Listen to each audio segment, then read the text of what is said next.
नमस्कार, दिन भर की बड़ी खबरों में आपका स्वागत है। मैं हूं परवीन।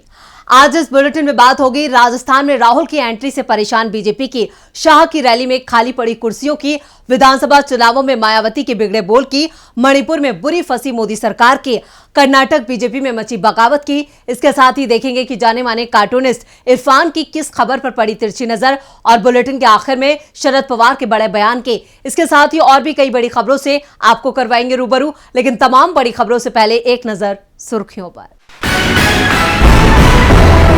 तमिलनाडु में राज्यपाल और सरकार के बीच तेज हुआ टकराव, राज्यपाल ने वापस लौटाए 10 बिल, सरकार ने बुलाया एक दिन का विशेष सत्र।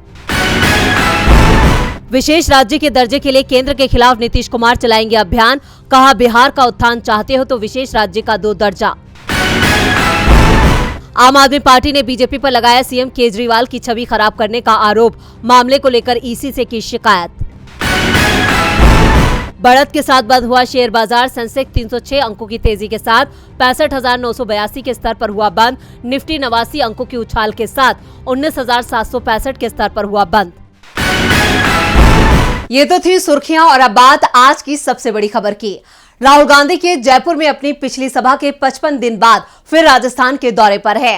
राहुल गांधी ने चूरू, हनुमानगढ़ और श्री गंगानगर जिलों में 3-3 चुनावी सभाएं की, जहां उनके निशाने पर पीएम मोदी और बीजेपी रही। तो कैसे राहुल ने फिर पलटी बाजी, देखते हैं ये रिपोर्ट। राजस्थान में राहुल गांधी की मौजूदगी से बीजेपी के होश उड़ चुके हैं। कांग्रेस के पक्ष में प्रचार करने पहुंचे राहुल ने कहा कि पीएम मोदी स्कूल, कॉलेज और अस्पतालों का निजीकरण करते हैं और पूरा फायदा अरबपतियों को देते हैं। मोदी कृषि कानून लेकर आए और कहा कि किसानों को फायदा होगा, लेकिन देश के सारे किसान इसके खिलाफ धरने पर बैठ गए। किसानों ने कहा यह हमारा नहीं, अडानी अंबानी का कानून है। अंत में किसानों के साथ कांग्रेस ने मिलकर इस काले कानून को खत्म किया। राहुल ने आगे कहा, कोरोना के समय पूरे देश में लोगों की जान जा रही थी, दवाई नहीं थी, ऑक्सीजन नहीं थी, तब मोदी ने आपसे कहा मोबाइल की लाइट जलाओ, थाली बजाओ, लेकिन राजस्थान में भीलवाड़ा मॉडल था, घर में फूड पैकेट और दवा मिल रही थी, क्योंकि हम गरीबों की सरकार चलाते हैं। मोदी ने पुरानी पेंशन रद्द कर दी, लेकिन राजस्थान में हम ओपीएस कानून बनाने जा रहे हैं। महंगाई राहत कैंप से हमने करोड़ों लोगों को फायदा पहुंचाया। पीएम मोदी अडानी की जेब में पैसा डालते हैं, हम जनता की जेब में पैसा डालते हैं। राहुल गांधी ने कांग्रेस की जीत का दावा करते हुए आगे कहा, बीते चुनाव के एकदम बाद राजस्थान, छत्तीसगढ़ और मध्य प्रदेश में हमारी सरकार बनी थी। मैंने तीनों मुख्यमंत्रियों से कहा था कि बीजेपी ने जनता का जितना पैसा अरबपतियों को दिया है, उतना पैसा हमें जनता की जेब में डालना है। राजस्थान की चिरंजीवी योजना में जनता का इलाज फ्री में होता है, तो सोचिए गरीब परिवारों का कितना पैसा बचा होगा। बीजेपी को आड़े हाथों लेते हुए राहुल ने कहा कि बीजेपी के नेता कहते हैं हिंदी पढ़ो, अंग्रेजी मत पढ़ो, लेकिन अगर आप बीजेपी नेताओं से पूछेंगे तो वो बताएंगे कि हमारे बच्चे इंग्लिश मीडियम स्कूल में पढ़ते हैं। वो चाहते हैं गरीबों और किसानों के बच्चे अंग्रेजी ना सीखें, कॉल सेंटर में विदेशों में काम ना करें, जबकि हम चाहते हैं कि बच्चे हिंदी के साथ अंग्रेजी भी सीखें। युवा बड़े सपने देखें और उन्हें पूरा करें, इसलिए हमने पूरे प्रदेश में अंग्रेजी मीडियम स्कूल खोले हैं। राहुल गांधी ने फिर बीजेपी के साथ खेल कर दिया। खेल तो अमित शाह के साथ आज राजस्थान की जनता ने कर दिया। राजस्थान चुनाव के बीच देवली उनियारा विधानसभा चुनाव में बीजेपी प्रत्याशी विजय बैंसला को बड़ा झटका लगा। अमित शाह ने विजय बैंसला के पक्ष में रखी गई रैली को रद्द कर दिया। शाह ने बीजेपी प्रत्याशी के पक्ष में क्यों नहीं किया प्रचार, इसके लिए देखते हैं ये रिपोर्ट। राजस्थान में चुनावी समीकरण तेजी से बदल रहे हैं। एक बार फिर जनता का झुकाव कांग्रेस की तरफ नजर आ रहा है। जो सर्वे आ रहे हैं वो भी इस ओर इशारा कर रहे हैं कि राज्य में कांग्रेस की वापसी हो रही है। इस बीच अमित शाह को उस वक्त बड़ा झटका लगा जब उनकी रैली में खाली कुर्सियां नजर आईं और इससे घबराकर उन्हें अपनी रैली को ही रद्द करना पड़ा। राजस्थान की देवली उनियारा विधानसभा चुनाव में बीजेपी प्रत्याशी विजय बैंसला के पक्ष में आज आम सभा करने जा रहे केंद्रीय गृह मंत्री अमित शाह का कार्यक्रम सभा से कुछ घंटे पहले रद्द करना पड़ा। केंद्रीय गृह मंत्री की आम सभा रद्द होने के बाद उनकी जगह केंद्रीय मंत्री स्मृति ईरानी ने आम सभा को संबोधित किया। ऐन वक्त पर आम सभा को निरस्त होने के कई मायने निकाले जा रहे हैं। राजनीतिक हलके में ये चर्चा और कयास है कि केंद्रीय गृह मंत्री की रैली में लोग नहीं पहुंचे थे। वैसे ये कोई पहला मौका नहीं है जब अमित शाह को लोगों के नहीं पहुंचने की वजह से अपनी रैली को रद्द करना पड़ा हो। इससे पहले छत्तीसगढ़ में भी अमित शाह को खाली कुर्सियां देकर उनकी नाराजगी इस कदर बढ़ गई थी कि उन्होंने उस वक्त भी रैली रद्द कर दी थी। बीजेपी के स्टार प्रचारक और केंद्रीय गृह मंत्री अमित शाह आज राजस्थान के दौरे पर आने वाले थे, जहां वो विधानसभा सीटों देवली, उनियारा, कुंभलगढ़, राजसमंद और भीम में बीजेपी के प्रत्याशियों के समर्थन में सभा कर वोट मांगते नजर आते, लेकिन देवली में उनका कार्यक्रम रद्द कर दिया गया। राजस्थान की जनता का झुकाव कांग्रेस की तरफ साफ साफ नजर आ रहा है। इधर मायावती का झुकाव बीजेपी की तरफ नजर आ रहा है। मध्य प्रदेश, छत्तीसगढ़ विधानसभा चुनाव में वोटिंग से पहले तमाम नए और पुराने वीडियो वायरल हो रहे हैं।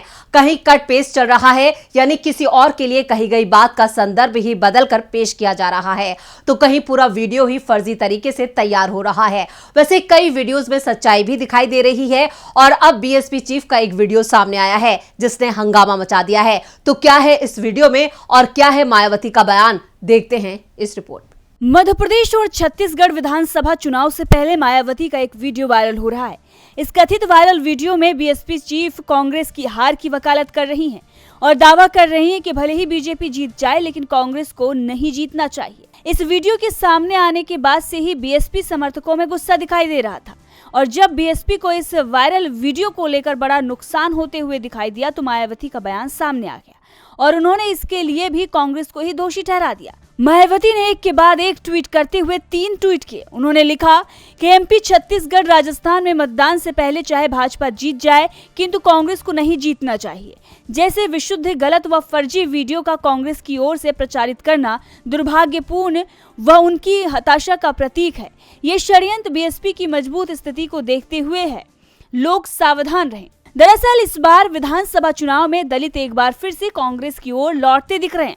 ऐसे में मायावती को कांग्रेस की मजबूती से डर लग रहा है और एक कथित वीडियो के वायरल होने के चलते बीएसपी और बुरी तरह से डरी दिख रही है और ये डर अब बीएसपी बयान में भी आ गया है। इसी के चलते मायावती ने कांग्रेस पर निशाना साधते हुए दूसरा ट्वीट किया और लिखा कि कांग्रेस का अति मिथ्या प्रचार जारी है, जबकि बीएसपी चुनावी सभाओं में लोगों से वोट देने तथा विरोधी पार्टियों के साम, दाम, दंड भेद आदि हथकंडों से सावधान रहने की अपील की गई है, जो पार्टी की मजबूत स्थिति को देखते हुए कांग्रेस की बौखलाहट से स्पष्ट है।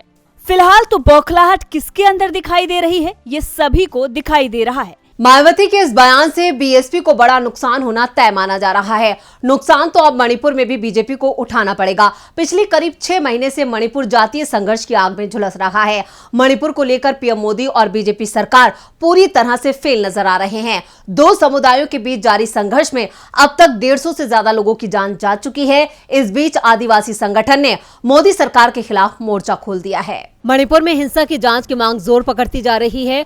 राज्य के कुकी समुदाय ने अब हिंसा की जांच सीबीआई से कराने की मांग को लेकर गृह मंत्री अमित शाह को लेटर लिखा है। इस लेटर में इंडिजिनस ट्राइबल लीडर्स फोरम यानी ITLF महासचिव मोआन टोम्बिंग ने लिखा है, कुकी और मैतेई समुदायों के बीच हुई हिंसा की जांच सीबीआई से कराई जानी चाहिए, तभी आरोपियों के चेहरे बेनकाब होंगे। लेकिन अगर ऐसा नहीं हुआ तो आने वाले 2 हफ्तों में हमारी मांग पूरी नहीं की गई तो हम स्वशासन स्थापित करेंगे, चाहे कुछ भी करना पड़े, फिर चाहे केंद्र सरकार हमारे स्वशासन को मान्यता दे या ना दे। अब हम खुद पर खुद राज करेंगे। संगठन ने कहा कि पूर्वोत्तर राज्य में 6 महीने से अधिक समय से चले आ रहे जातीय संघर्ष के बाद भी केंद्र सरकार ने अभी तक अलग प्रशासन की उनकी मांग को स्वीकार नहीं किया है। ITLF की तरफ से बयान उस वक्त आया है जब संगठन ने चुराचांदपुर में आदिवासियों की जान लेने को लेकर सीबीआई या NIA जांच की मांग को लेकर विरोध प्रदर्शन आयोजित किया था। ITLF के प्रवक्ता गिंजा वोआलजोंग ने कहा, जातीय संघर्ष के दौरान कई कुकी आदिवासियों की जान गई है, लेकिन किसी भी केंद्रीय जांच एजेंसी ने इसकी जांच नहीं की। ये रैली कुकी लोगों के खिलाफ किए गए अत्याचारों के विरोध में है। समुदाय के एक सदस्य ने कहा कि रैली के दौरान प्रदर्शनकारियों ने आदिवासियों के लिए इंसाफ की मांग करते हुए नारे लगाए और फौरन जांच शुरू करने में राज्य सरकार और अन्य जांच एजेंसियों की विफलता की निंदा की। मणिपुर को लेकर मोदी सरकार की संवेदनहीनता अब हद से गुजर चुकी है। इधर कर्नाटक को लेकर भी बीजेपी काफी निराश है। कर्नाटक में कांग्रेस की सरकार बने 5 महीने हो चुके हैं, लेकिन बीजेपी अब तक पार्टी विधायक दल का नेता नहीं चुन पाई है। प्रदेश अध्यक्ष चुनने में भी पार्टी को लंबा वक्त लग गया और अब नए प्रदेश अध्यक्ष के नाम का ऐलान हुआ तो इसे लेकर पार्टी में बगावत के हालात बनते दिख रहे हैं। कर्नाटक में बीजेपी के हाथ से सत्ता फिसल चुकी है। वैसे सत्ता तो जनता ने 2018 के चुनाव में ही उसे नहीं सौंपी थी। खरीद फरोख्त के दम पर आई सरकार को जनता ने बुरी तरह से नकार दिया था और इस बार कांग्रेस को इतना बड़ा बहुमत सौंपा है कि राज्य में विधायकों की खरीद फरोख्त की कोई संभावना ही नहीं बची। दूसरी ओर हार के बाद से ही बीजेपी में हताशा दिखाई दे रही है और इसी के चलते पार्टी ने पूर्व सीएम बीएस येदियुरप्पा के बेटे बीवाई विजेंद्र को कर्नाटक बीजेपी प्रमुख बनाया है। लेकिन विजयन की नियुक्ति भी विवादों में फंस गई है। पार्टी के नेता ही विजेंद्र का विरोध कर रहे हैं। राज्य के वरिष्ठ नेताओं को विजयन का सहयोग नहीं मिल रहा है। कई नेताओं ने कहा है कि उन्हें अभी तक लगता था कि बीजेपी हमेशा वंशवाद का विरोध करती थी, मगर अब चीजें बदल गई हैं। अध्यक्ष पद की दौड़ में शामिल टी रवि, वी सुमत्रा, बसनगौड़ा पाटिल, यतनाल, अरविंद बेलाड और कई दूसरे दिग्गज लोग कर्नाटक पार्टी अध्यक्ष पद की दौड़ में शामिल थे और विजेंद्र को लेकर उनकी नाराजगी दिखाई देने लगी है।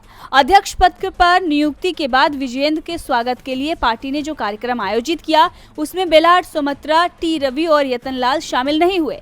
बसनगौड़ा, पाटिल, यतनलाल ने ये कहा कि नियुक्ति दिखाती है कि बीजेपी हाइब्रिड पार्टी बन चुकी है।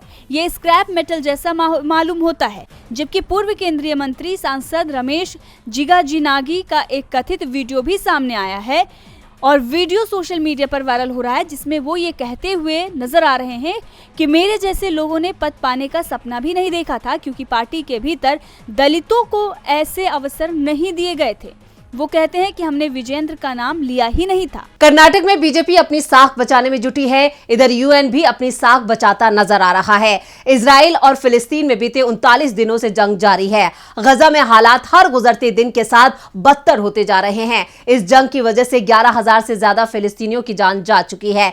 इस बीच 7 अक्टूबर से शुरू हुए संघर्ष के बाद एक बार फिर यूएन में इजराइल पर प्रस्ताव पास हुआ है। इजराइल फिलिस्तीन जंग के बीच संयुक्त राष्ट्र सुरक्षा परिषद ने गजा में युद्ध को रोकने की मांग करने वाले प्रस्ताव को मंजूरी दे दी है। जानकारी के मुताबिक सत्र के दौरान लाए गए इस प्रस्ताव का 12 देशों ने खुलकर समर्थन किया, तो वहीं अमेरिका, रूस और ब्रिटेन ने वोटिंग में हिस्सा नहीं लिया। यूएनएससी के इस नए प्रस्ताव में गजा में मानवीय मदद के लिए अंतर्राष्ट्रीय मानवीय कानून के पालन की मांग रखी गई है। इसके साथ ही बच्चों के लिए विशेष सुरक्षा की मांग भी की गई है। आपको बता दें कि चीन, रूस तत्काल इजराइल और गजा के बीच युद्ध विराम चाहते हैं, लेकिन अंतिम मसौदे ने मानवीय विराम के लिए मांग से आह्वान तक सीमित कर दिया। प्रस्ताव में युद्ध विराम का कोई जिक्र नहीं है, न ही ये प्रस्ताव गजा में इजराइल के हवाई हमलों और जमीनी हमले का हवाला देता है, जिसके बारे में गजा के स्वास्थ्य मंत्रालय का कहना है कि 11,000 से ज्यादा फिलिस्तीनियों की जान जा चुकी है, जिनमें से 2/3 महिलाएं और बच्चे शामिल हैं। रूस ने वोट से पहले प्रस्ताव में एक संशोधन रखने का प्रस्ताव रखा, जिसमें स्थायी मानवीय विराम के लिए संघर्ष विराम का आह्वान किया गया। इसे 5-1 वोट से खारिज कर दिया गया, क्योंकि ये न्यूनतम 9 वोट हासिल करने में विफल रहा। लेकिन माल्टा द्वारा प्रायोजित प्रस्ताव ने गजा में मानवीय परिणामों वाले चल रहे युद्ध की पहली प्रतिक्रिया में संयुक्त राष्ट्र के सबसे शक्तिशाली निकाय के 15 सदस्यों को एक साथ ला दिया है। इजराइल के बाद देखते हैं कि जाने माने कार्टूनिस्ट इरफान की किस खबर पर पड़ी तिरछी नजर।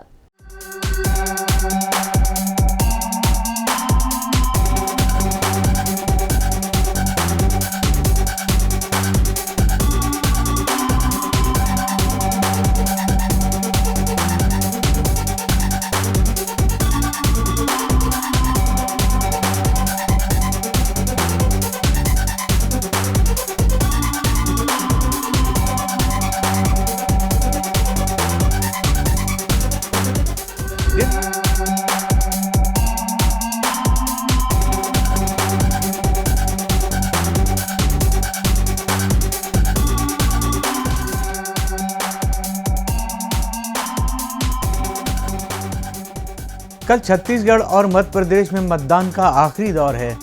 मणिपुर और महिला रेसलर को भूल चुकी बीजेपी ने कहा है कि अब वो महिलाओं का अपमान नहीं होने देगी।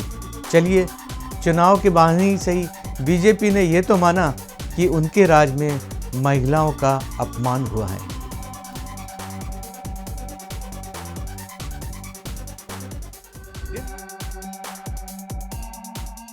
बहुत बहुत शुक्रिया इरफान जी। और बुलेटिन के आखिर में बात शरद पवार के बड़े बयान की।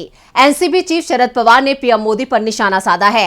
राज्यों की चुनावी रैली में अक्सर विरोधी दलों की सरकार और वहां के मुख्यमंत्री पर सीधा हमला करते हैं। इसी को लेकर एनसीपी चीफ शरद पवार ने बिना नाम लिए पीएम मोदी पर हमला बोला है। तो क्या कहा है शरद पवार ने, देखते हैं ये रिपोर्ट। पीएम मोदी के भाषण अक्सर चर्चा का विषय बनते हैं। वो अपने भाषण में काम की बात कम बल्कि विपक्ष की घेराबंदी ज्यादा करते हैं। यहाँ तक कि कई बार वो पद की गरिमा का ख्याल न रखते हुए सीधा मुख्यमंत्री तक को निशाने पर ले लेते हैं। पीएम के इन्हीं बयानों को लेकर अक्सर विपक्षी दल उन्हें खरी खोटी सुनाते हैं। वहीं आज एक बार फिर एनसीपी प्रमुख शरद पवार ने उनके खिलाफ मोर्चा खोला है। उन्होंने पीएम मोदी का नाम लिए बिना हल्ला बोला है। शरद पवार ने कहा कि मैंने अपने समय में कई प्रधानमंत्रियों को देखा और उनका भाषण भी सुना है, लेकिन मैंने जीवन में कभी ऐसा कोई प्रधानमंत्री नहीं देखा जो किसी प्रदेश में जाने के बाद वहां के मुख्यमंत्रियों पर निजी बयान दिया हो। एनसीपी प्रमुख शरद पवार मुंबई में मर्चेंट एसोसिएशन की बैठक में व्यापारियों को संबोधित कर रहे थे। इस दौरान शरद पवार ने व्यापारियों और किसानों की समस्याओं पर गंभीर चर्चा की। उन्होंने किसानों और व्यापारियों के हित को लेकर भी केंद्र सरकार की नीतियों पर निशाना साधा। शरद पवार ने कहा कि व्यापार और सहकारी क्षेत्र में जो भी लोक कल्याणकारी कानून पारित किए गए हैं वे किसानों, व्यापारी और किसान 4 पैसे कमाने के लिए मेहनत करते हैं, लेकिन इस संबंध में सरकार का नजरिया ठीक नहीं है। उन्होंने कहा कि सरकार ने जो भी इस संबंध में नीतियां तैयार की है वे किसानों और व्यापारियों के हित में नहीं है। वहीं शरद पवार ने इस दौरान एक सवाल के जवाब में महाविकास आघाड़ी के सीटों के बंटवारे को लेकर भी बयान दिया। उन्होंने कहा कि जल्द ही कांग्रेस, एनसीपी और शिवसेना के नेताओं के साथ स्थानीय पहलुओं पर विचार विमर्श किया जाएगा। इसके बाद तीनों दलों के बीच सीटों का बंटवारा होगा। अब शरद पवार तो महागठबंधन की मजबूती की बात कर रहे हैं, साथ ही मोदी सरकार को भी घेर रहे हैं। अब देखना होगा उनकी हुंकार से क्या हिलती है सरकार। तो आज इस बुलेटिन में इतना ही। देखते रहिए डीबी लाइव। नमस्कार।